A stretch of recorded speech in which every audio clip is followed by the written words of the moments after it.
All right, everyone. A quick update on BONK here. So BONK is down almost 22% on the week. It's falling below our support here at the 1414 at 2-1. And until we get back over 2-1, it does appear we're coming down more. Now, what I did here is yet again adjust our trend line here, the bottom of this ascending triangle pattern down. And this green line here is going from this low to the high here. This is your 786 retracement at 16.1. Any lower than 16.1, we cannot push the narrative anymore. This pattern's not going to play out. So if we end up coming down to 16.1, we really need to bounce there. Any lower than that, like I said, then it's over. This pattern is not playing out.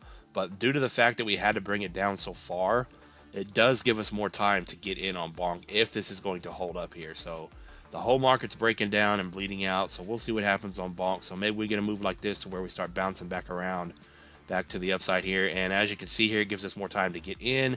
And that could take us to, October, November this year before this thing decides to break out. We wanted it a lot earlier, but the market had other plans. Of course, this thing started breaking down with the rest of the market, but it's not breaking down as bad. It still looks extremely strong here.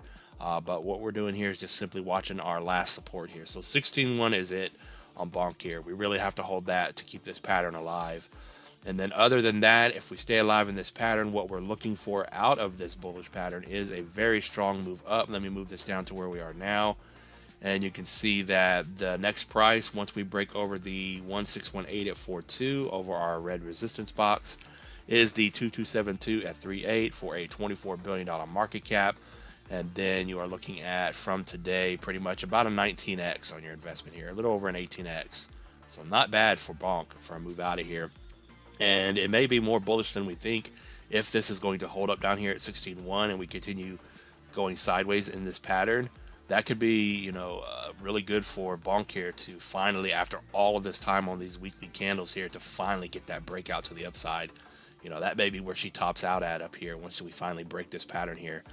But like I said, we'll update it here, regular on the channel, and we'll keep an eye on it and see what happens here. So 14 or 21 here is the price to get back over to get some momentum back up.